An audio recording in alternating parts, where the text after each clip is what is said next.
എല്ലാവർക്കും നമസ്കാരം. ഞാനിന്നൊരു അവിചാരിതമായ ഇടുക്കി മുരിക്കാശ്ശേരിക്കടുത്തുള്ള രാജമുടി അവിടെ ഒരു പ്രോഗ്രാമിൽ പോയ സമയത്ത് അവിചാരിതമായിട്ട് ഞാനവിടെ ഒരു നാടകം കാണാനായിട്ട് ഇടയായി. അപ്പം ഞാനെൻ്റെ തയ്യാറെടുപ്പൊന്നും നടത്താതെ പോയതുകൊണ്ട് ആ നാടകത്തിൻ്റെ കുറച്ച് ഭാഗങ്ങൾ മാത്രമാണ് എനിക്ക് റെക്കോർഡ് ചെയ്യാൻ പറ്റിയത്. കാരണം അതിനുള്ള തയ്യാറെടുപ്പില്ലാണ്ട് പോയതുകൊണ്ടാണ് അങ്ങനെ പറ്റിയത്. എങ്ങനെയാണെങ്കിലും നല്ലൊരു നാടകമായിരുന്നു. ആ നാടകത്തിൻ്റെ ഒരു കുറച്ച് ഭാഗങ്ങൾ ഞാനത് കാണിക്കാം. അപ്പം നമുക്ക് തുടർന്ന് കണ്ടാലോ. അപ്പം നാടകത്തിലേക്ക് നമുക്ക് കയറാം. ഓക്കെ. ആദ്യത്തെ നാടകകാരികൾ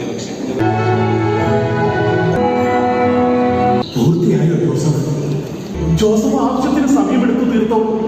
കാണിപ്പള്ളി അമല കമ്മ്യൂണിക്കേഷൻസ് അവതരിപ്പിക്കുന്നു